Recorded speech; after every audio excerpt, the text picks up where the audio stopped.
be strong in the Lord and in the power of his might. In order for you to get to the next step, you first have to be strong in the Lord. In verse number 11, it says, put on the whole armor of God. I'm going to stop right there. First, you have to be strong in order to put on the whole armor of God. Y'all still ain't with me, okay? You have to go through some things in order to persevere, in order to gain strength, in order to put on the whole armor of God.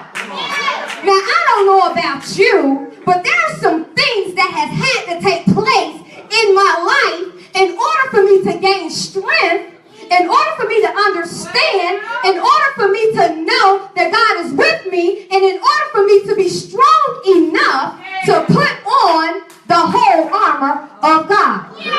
I'm the only one that done been through something, okay? So we see here, it says that put on the whole armor of God that you may be able to stand against the wiles of the devil. What is the purpose of the whole armor of God? So that you can withstand. So that you can withstand. I mean, this is what I'm reading here. So that you will be able to stand against the wiles of the devil. How do you stand against the wiles of the devil? Over in Genesis, it says that the serpent was a more subtle creature. That means that he was more cunning. That means he was more slippery. That means that he will get in on you and you don't even know that he's there. The serpent was a more subtle. He was smart. Oh my Lord. Is this mic on? He was smart. He was cunning. And the devil will con you out of everything, including your life. Y'all ain't feeling me. The devil will con you out of everything, including your life. So it is important that we put on the whole armor of God. And then it tells us why we need the whole armor, so that we may be able to withstand the wiles of the devil. And then it tells us why. All right. It tells us why. It says in verse 12, for we wrestle not against flesh and blood, but against principalities, against powers, against the rulers of darkness of this world, against spiritual wickedness in high places. We wrestle not against flesh and blood. How many people know that you can't punch an idea? You can't body slam your emotions. We wrestle not against flesh and blood. The devil has a plan for you. A plan for you to make a really bad decision, and in one false swoop, in one brief moment, that decision will change your life forever. That moment happened to David, who wasn't prepared against the day of evil. He would never be the same. Though he was forgiven, it carried lasting consequences. That moment happened to Moses. He was called to lead God's people into the promised land. But in a weak moment of anger, instead of doing what God told him to do, he smote the rock twice, which symbolized Christ, our smitten Savior, and 40 years of work went down the drain because he was not allowed to enter into Canaan, where he was promised the abundant life. One fall swoop, one decision can change if the shoe fits. One decision can change your life forever. That moment even happened to Peter.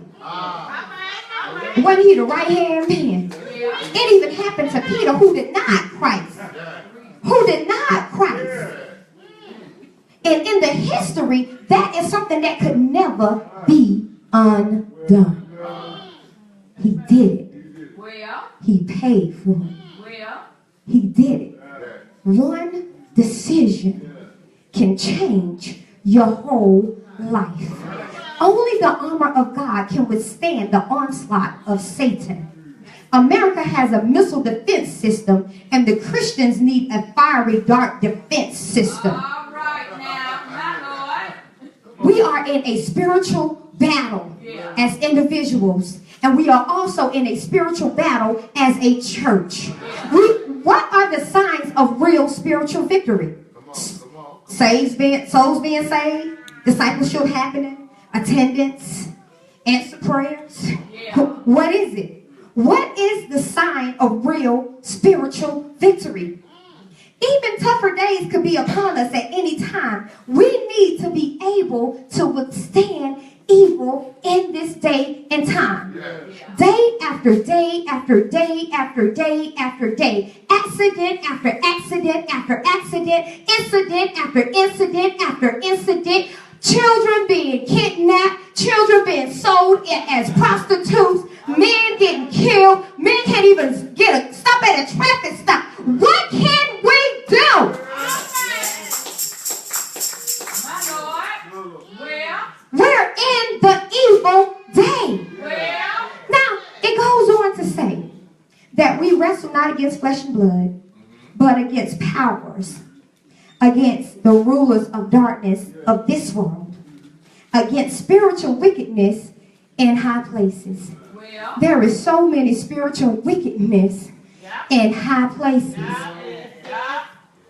President candidates, Congress, Senate, our schools, people on the job, even pastors in the pulpit. yeah.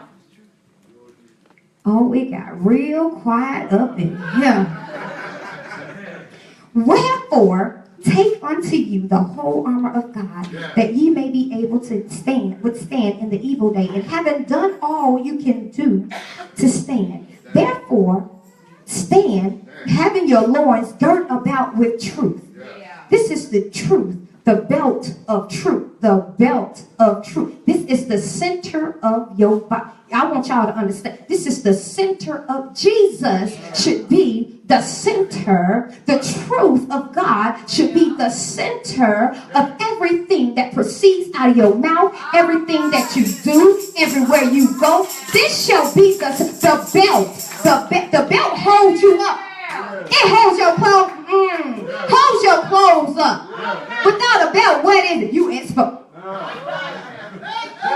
You exposed. If the shoe fits. If the shoe fits. Having on the breastplate of righteousness. The breastplate covers your heart. For out of the abundance of the heart, the mouth speaks. As a man thinketh in his heart, so is he. The breastplate of righteousness, which means you have to make sure that you are in right standing with God in your heart. It does nothing for you to say you're a child of God and it ain't in your heart. It does nothing for you to profess Christ, but you ain't living Christ. You ain't living Christ. Let me carry on. And your feet shod with the preparation of the gospel. I want to talk about the shoes of the gospel. The Roman soldier wore a thick leather sandal. It was attached to his feet with thick straps. And on the bottom of it was hobnails, which were sort of like cleats. They were very important. Just as one of the top priorities for our soldiers at war is good, dry shoes, because your whole body is built upon them. You cannot go to battle with wet shoes. Y'all didn't hear me. You can't go to battle with wet shoes. When you have on wet shoes, your feet start to slip down. That's all the enemy wants you to do, is slip just a little bit. Anybody ever been in a fight? I know I ain't the only one no fighter up in here. You waiting for that person to slip, ain't you? So today, you know you didn't.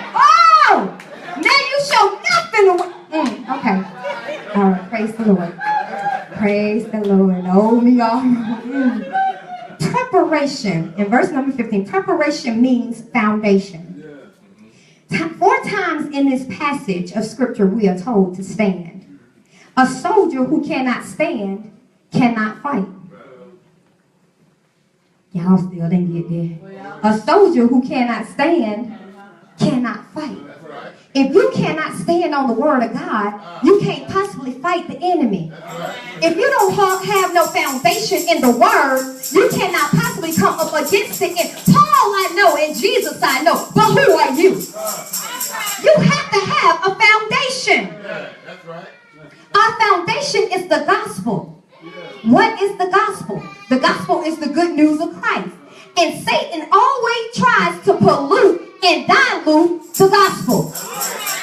We must realize that we have been taken out of the dominion of Satan and placed into the kingdom of Christ. We have been made to do good works which God has before ordained. We have to move as if away from the lifestyle that we once were in when we were in the world. We are in a new dominion. We are in a union with God. We are in union with Christ. We are in union with the Spirit of Christ and a union with each and every other believer.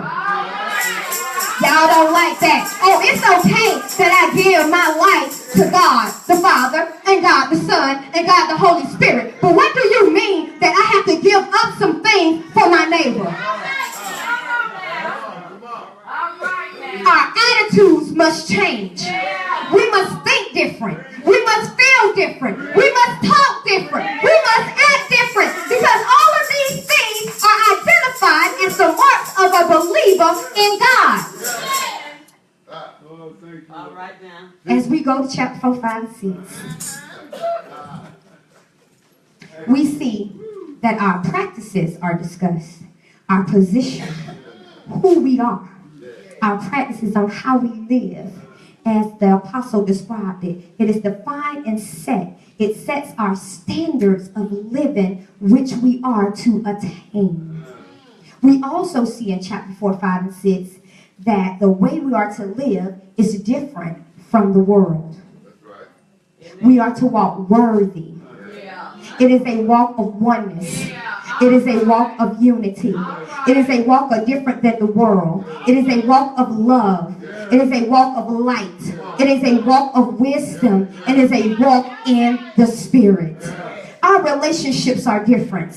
Our songs are different. Our marriages are different. Our families are different. Our employment situations are different. All of these things are unique standards and principles by which the believer is to function in this world. And so today I want to impart this thought into you if the shoe fits.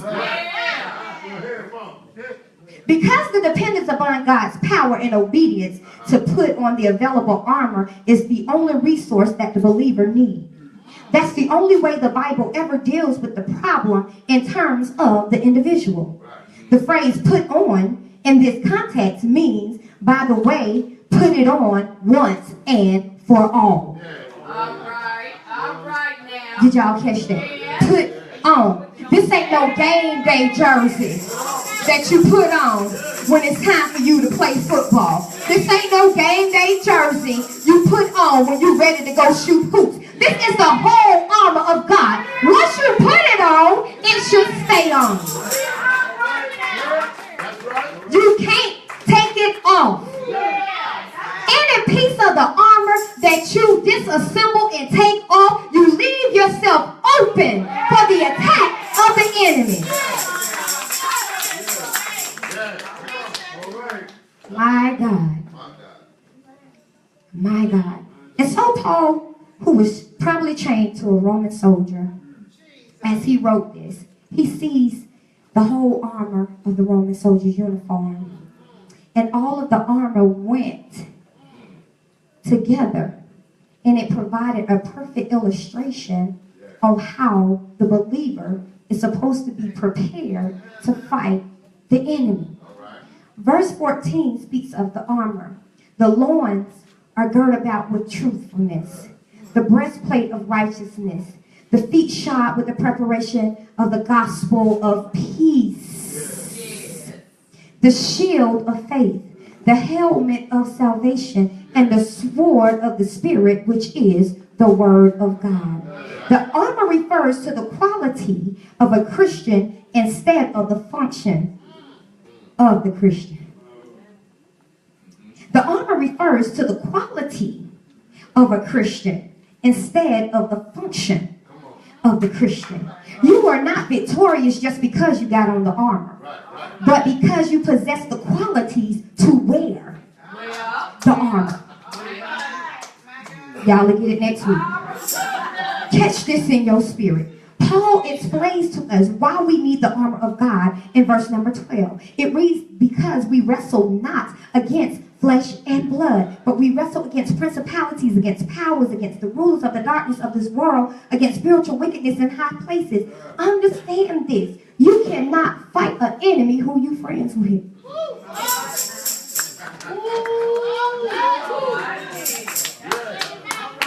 Y'all ain't hearing me. And so we find that Paul gives us instructions on what we are dealing with, not only on the outside of the church, but also on the inside of the church. First, we must be strong enough to carry the armor of God. How do we get strong enough to even put on the whole armor of God? We come to the realization that we are going to have to suffer. Ooh, y'all don't like that word. We are going to have to suffer. We're going to have to be tested. We're going to have to be tried. And we're going to have some fiery furnaces. And we're going to have some pits. And we're going to have some lion dens in our life. But if we keep our faith, and if we keep our hand in God's hand, and if we follow his instruction, it won't kill us, but it'll build us. It wasn't meant to kill you. It was meant to build you. Then we must stand. We must stand with our loins girt about with truth.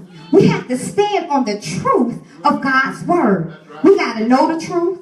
We got to live the truth. We got to tell the truth. And the truth shall make you free. Then we must put on the breastplate of righteousness. Cover your heart with God's righteousness. David said it best in Psalms 51:10. He said, create in me a clean heart, oh God, and renew the right spirit within me. Protect your heart, from out of the abundance of the heart, the mouth speaks. Now there it is, you have it. And I'm at my point. You must have your feet shod. That means equipped. That means covered with the preparation of the gospel of peace. Stop being so quick to run and tell mess. But be ready to share the word of God. Be ready to go to some Christians. You know, Pastor, some Christians just like shoes. They just like shoes. You know, you have a different pair of shoes for every day of the week. For every outfit, you got a different shoe. Just like the wind blow, they change up on you real quick. I'm going to get to my points. My first Christian is a loafer.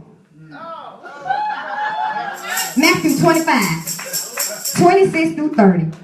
A loafer is a slide-in shoe. It's a slide-on. Most people call them slide-ons. We got some loafers in the house. These are those people who do just enough to miss hell and barely go to heaven. They want to slide in and slide out of service. They want to slide into a position and slide right back out. The next Christian we have is the slipper. Hebrews 11:6. A slipper is a comfortable shoe. These are the ones who want the quick and easy type of relationship. They have that fast food worship and praise. As long as the music is playing, and as long as church don't go too far over, they are right. But as soon as the music stops, ain't no praise, ain't no worship, ain't no hallelujah, ain't no waving of no hands. All of a sudden, the Spirit of God just been left. The slipper. The next Christian we have is the flip-flop Christian. Revelations 3:16. Now, flip-flop has a band in between the big toe and the other toes. Ain't got no kind of covering on it. It's just a band in between the big toe and the rest of the toes. Now this Christian is the lukewarm Christian. They faithful for a little while, and then they become unfaithful. They happy one day, and then they miserable the next day. They good as long as everybody on the bandwagon, but as soon as something happens, they gone. Flip-flop Christian. This is an illustration. I saw shoes on the shelf with no button. I said, God, what is this? And God said to me, the shelf is a display. It's like a display of different kinds of shoes. But there are many that have on shoes with no bottom. Ain't no truth. Ain't no foundation. Ain't no word of God in them. No kind of stability. No kind of security. No developing into maturity. No correction. No godly living. And see, what happens is that they are on the shelf, meaning they camouflaged. And they sitting on the shelf to deceive you and to act out as if they are really hard bottom shoes, but they ain't got no bottom in them. And it makes them look godly, but they just have a form of godliness and denying the power. All right. Now we have the high heel Christian. Women, I know y'all like y'all stilettos, because I do too. Woo, the high heel Christian. Romans 12:3 and Psalms 105:5. This is a platform type of shoe. It's a pump. This describes one of those haughty and proud Christians. You know, those that put themselves above everybody else. The ones that toot their nose up at you when y'all know what I'm talking about. They always have a condescending tone when they talk to you, and just plain old heavenly minded that they ain't no kind of earthly good. The high heel Christian. Then we have the overshoe. 2 Chronicles 12:1. Some of y'all may not know what an overshoe is, but it's some material that you put over the actual shoe. These are worn over your shoe to cover it up. These are the ones that put on Christianity when life get hard, when things are convenient. These are the ones that once God delivered them, they forget where he brought them from. These are the ones who don't care who covers them as long as there's some type of covering. They don't care what church they attend. They don't care what's going on in the church as long as it's some type of covering. Amos 6:1, you got the house shoe. You got the house shoe Christian. Now this is a casual pair of shoes. They real easy and they real comfortable. These are the ones who want the easy, they complacent, and if there is any sign of ruckus, any sign of hard times, any sign of work, they taking off. They run. They come to church and pretend to have a relationship with God. These are the people who look holy, but don't live holy. The house shoe Christian. My God, I'm almost finished. Then you got 1 Peter 2:2. You got the sandal Christian. Now the sandal, this person is a mix between the slide and the flip-flop. So these are the ones that they only have, the only thing they really have is a strap. There is nothing to protect the feet. So these are the people that I call wanderers. They wander from church to church. They easily deceive. They believe anything and everything. And they believe that they can be a loafer or overshoe, but they lack all the substance of those shoes. They lack the studying. They lack the prayer. And so they never develop fully as a Christian. So these are the almost persuaded kind of Christians. And they will eat at anybody's table. Then we have, I'm coming on y'all street in a minute. Then we have the Sunday shoe Christian. Oh, my. The Sunday shoe Christian. Now, as a child, you had your Sunday shoes. These were the shoes that your mama would not allow you to play in. Get caught playing in your Sunday shoes. gotta say what's gonna happen. These are the shoes you couldn't play in, and you mainly wore them on Sunday. These are my Sunday Christians. These are the Christians who are only Christians on Sunday. They only shout on Sunday. They only speak in tongues on Sunday. They only worship on Sunday. The Lord said that if any man must come after me, he must deny himself, take up his cross, and follow me daily. Not sometimes, not if you feel like it, not if I got transportation, not any of that. You must take up your cross daily. My God. Then you have, and this is my last shoe. I'm getting ready to go to my seat. I ain't gonna hoop for y'all. My last shoe. Then you have the type of shoe that every Christian should be.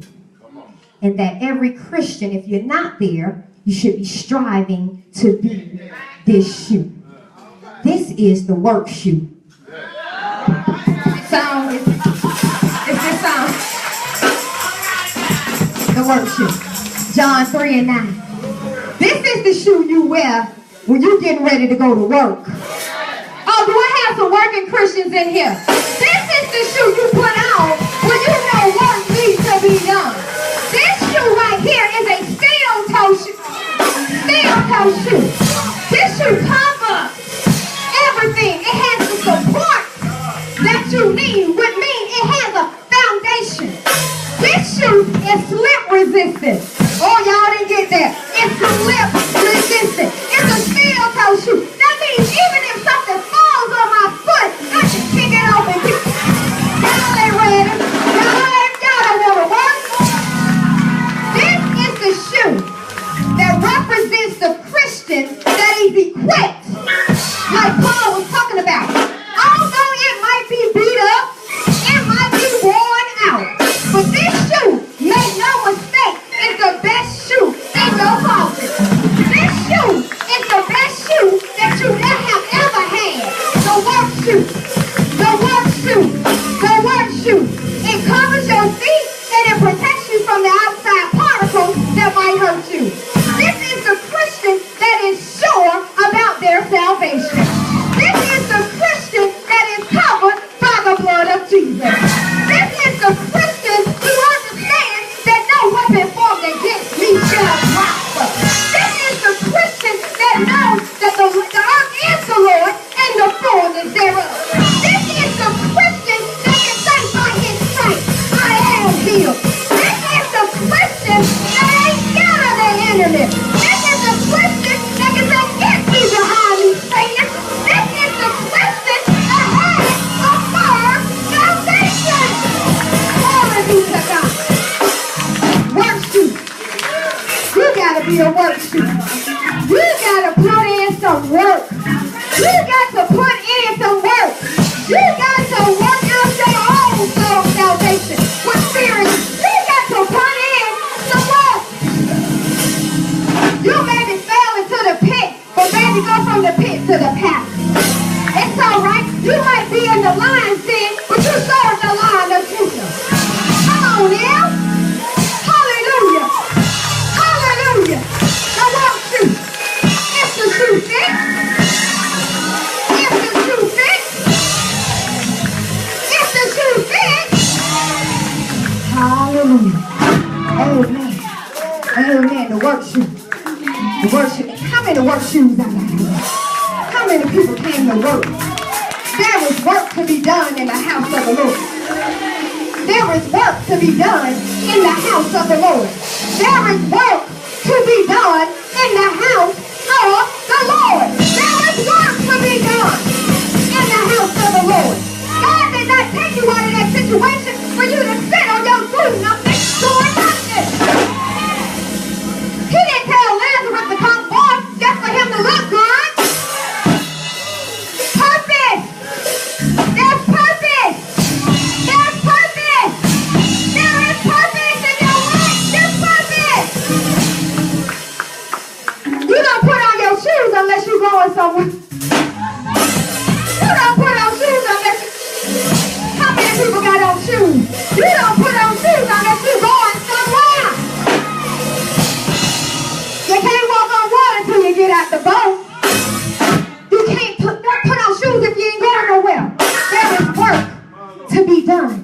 in the kingdom, for the kingdom of God. It's time to go to work. It's time to go to work. It's time out for the flip-flops. Time out for the sandals. Time out for the house shoe. It's time to put on your